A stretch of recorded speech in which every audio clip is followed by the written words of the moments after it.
Paz do Senhor, tudo bem? Mais um vídeo.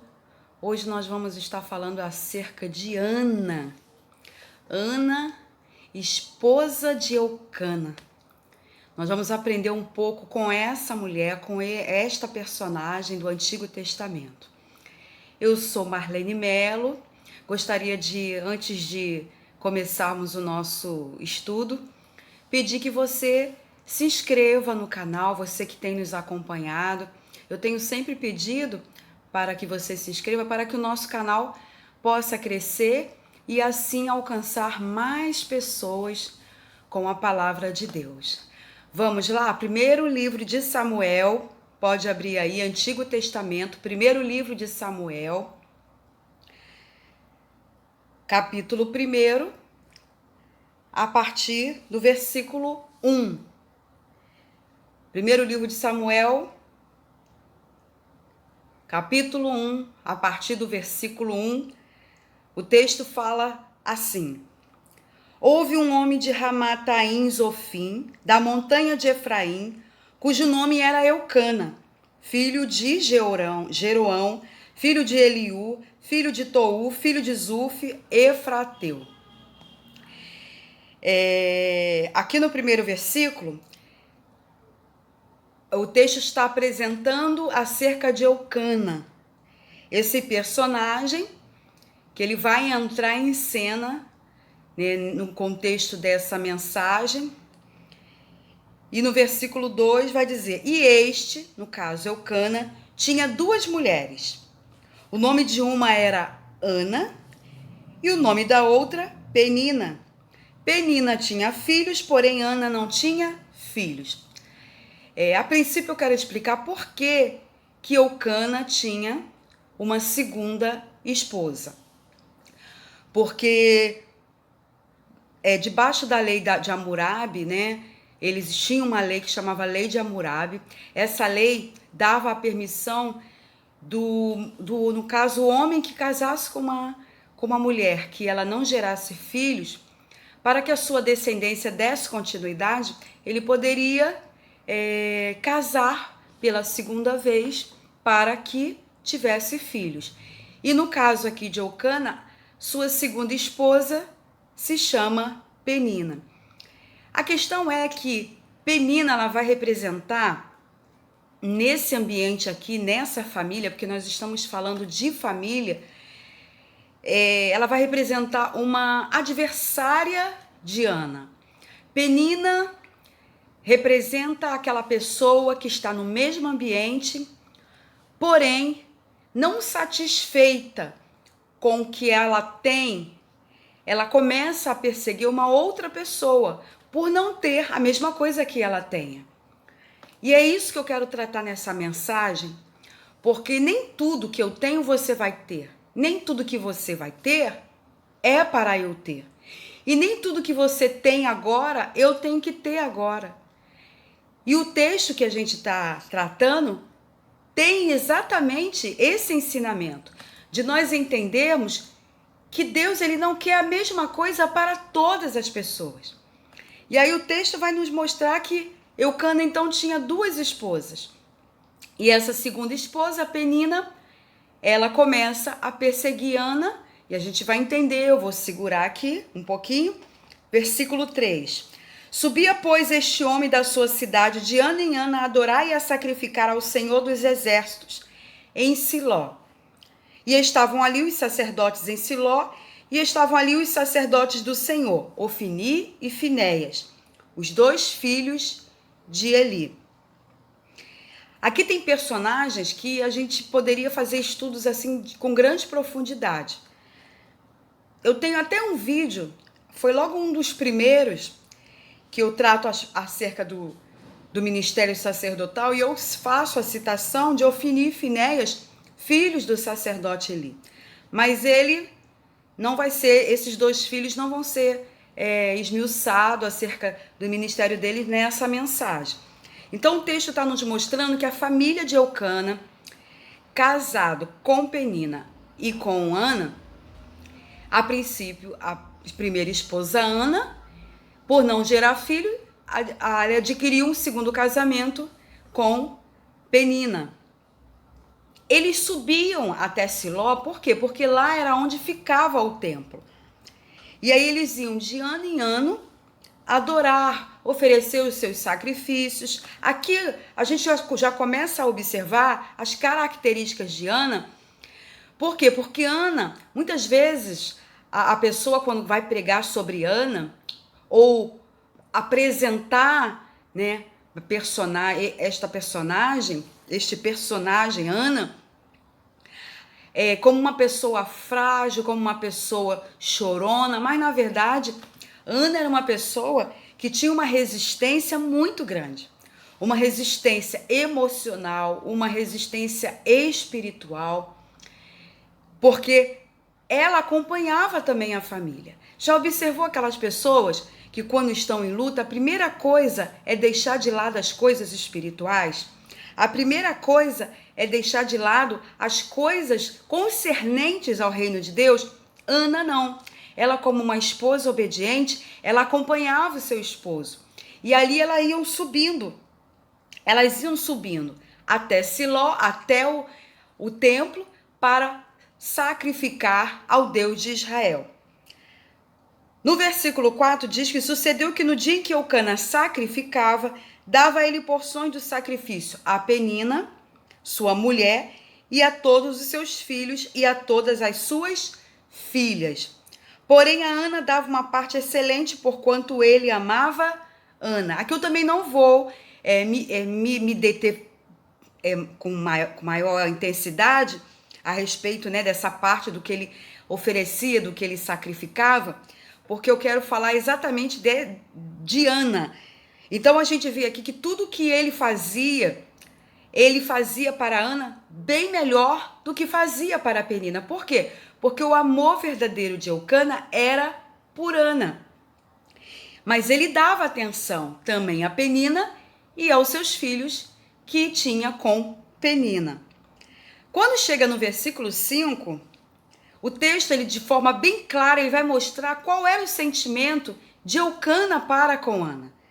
Porém, a Ana dava uma parte excelente, porquanto ele amava Ana. Porém, o Senhor lhe tinha cerrado a madre.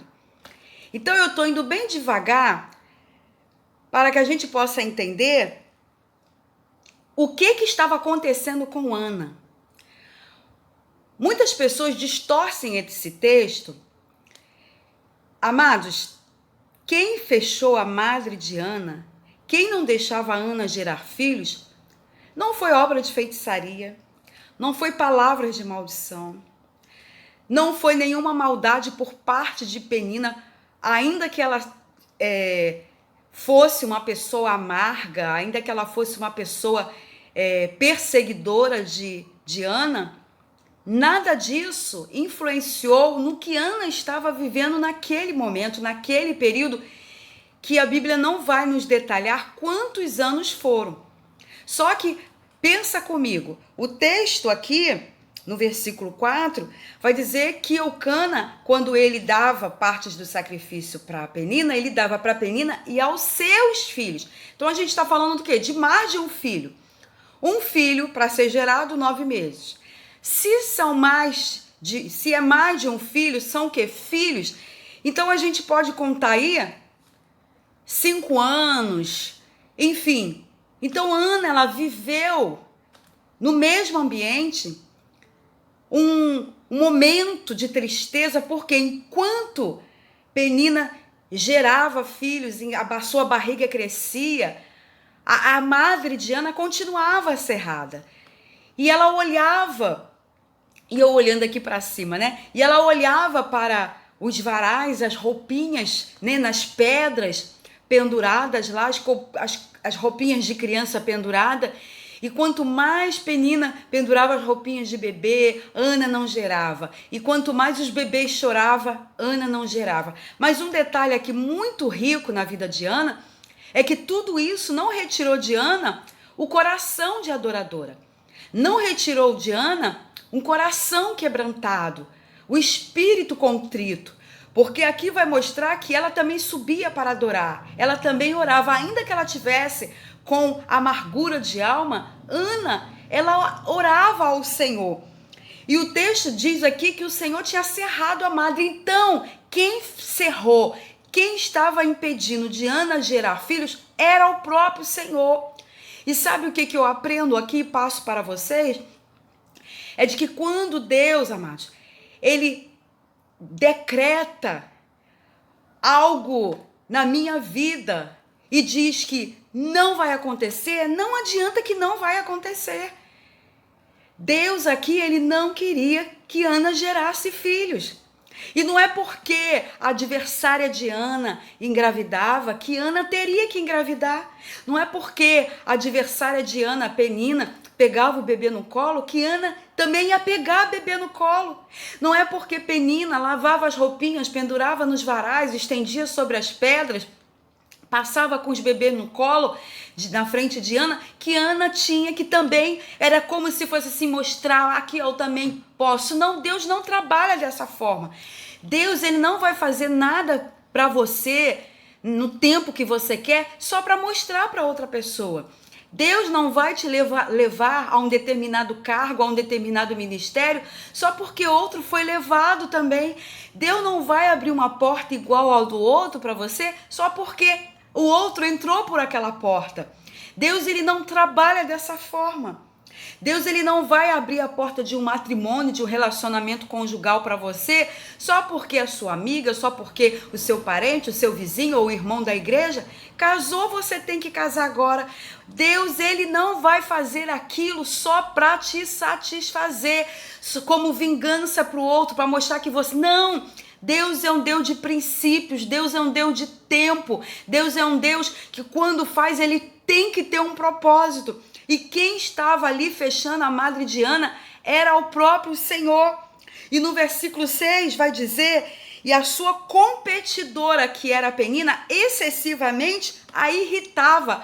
Ana era o tempo todo provocada por Penina, para a embravecer, porquanto o Senhor lhe tinha cerrado a madre. O que a gente convive? Convive com pessoas que muitas vezes, por não nos ver no mesmo patamar que ele está, eles começam a nos provocar achando que nós não somos capazes, que nós não vamos alcançar, que o diabo está atrapalhando, e eles não sabem que Deus não tem aquele negócio conosco.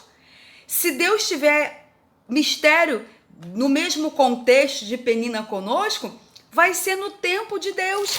E virando aqui a página, eu quero pular para o versículo 10. Agora você observa, Ana num ambiente com uma competidora que irritava ela. Aí a pergunta é, pode-se crescer num ambiente de competição? Sim. Pode-se permanecer servo de Deus, espiritual, fiel a Deus, com coração adorador, num ambiente de provocação, num ambiente em que muitas vezes você é mal interpretada, mal interpretado? Pode-se permanecer firme? Sim. Às vezes você está num ambiente em que você é mal interpretada, você constantemente é provocado por alguém que olha para você e te considera como qualquer um, porque você não tem determinada situação, é como se você não fosse abençoada. Não. Amados, eu quero nessa mensagem, nesse vídeo, dizer para você: descansa no Senhor e espera nele. É Deus que faz, é Deus que cumpre, é Ele que cerra a madre, é Ele que fecha a porta e Ele vai abrir no tempo determinado. Observe que Samuel, quando Ana, ela recebe a bênção, a dádiva de gerar o filho,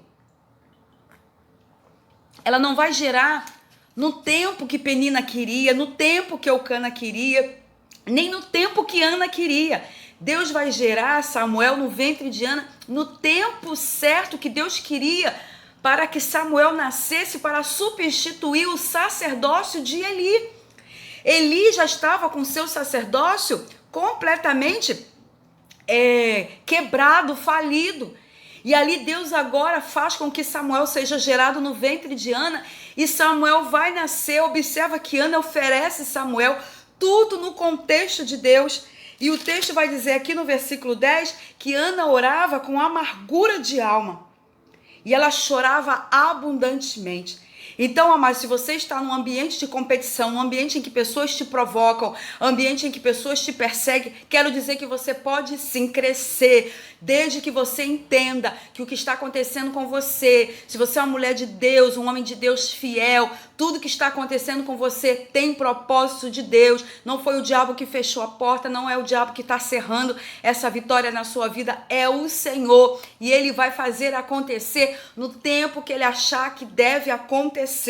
Porque Ana, ela subia a Siló, ela adorava, ela, mesmo amargurada de alma, ela orava, ela chorava, ela não escondia a sua tristeza, mas ela soube permanecer fiel num ambiente de perseguição, num ambiente de provocação, num ambiente de disputa que muitas vezes nós vivemos. Nós temos vivido em ambiente de disputa, onde um quer ser maior que o outro, onde um quer ser melhor que o outro, onde um quer ser mais espiritual do que o outro. Quero te dizer, querido, uma coisa: se você ainda não está num lugar que você deseja, aquieta o teu coração, deixa Deus trabalhar na sua vida, porque o texto vai dizer lá no capítulo 2, que Ana, ela vai entoar um cântico e vai agora não orar com amargura de alma, ela vai agora orar com alegria no coração, que você possa entender o tempo do Senhor, os propósitos do Senhor, a forma que Deus trabalha. Deus é que cerra, Deus é que abre, Deus é que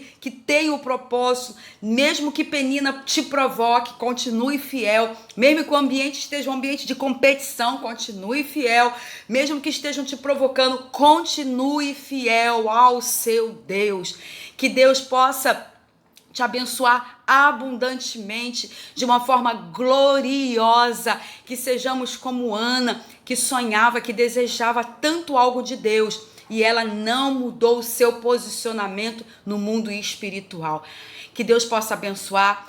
Não saia desse vídeo sem se inscrever no canal, sem dar o seu joinha, e compartilha com outras pessoas. Se tem te abençoado, abençoa outras vidas também, porque é uma forma de evangelização. Nós nos encontramos no próximo vídeo, em nome do Senhor Jesus Cristo. Até lá!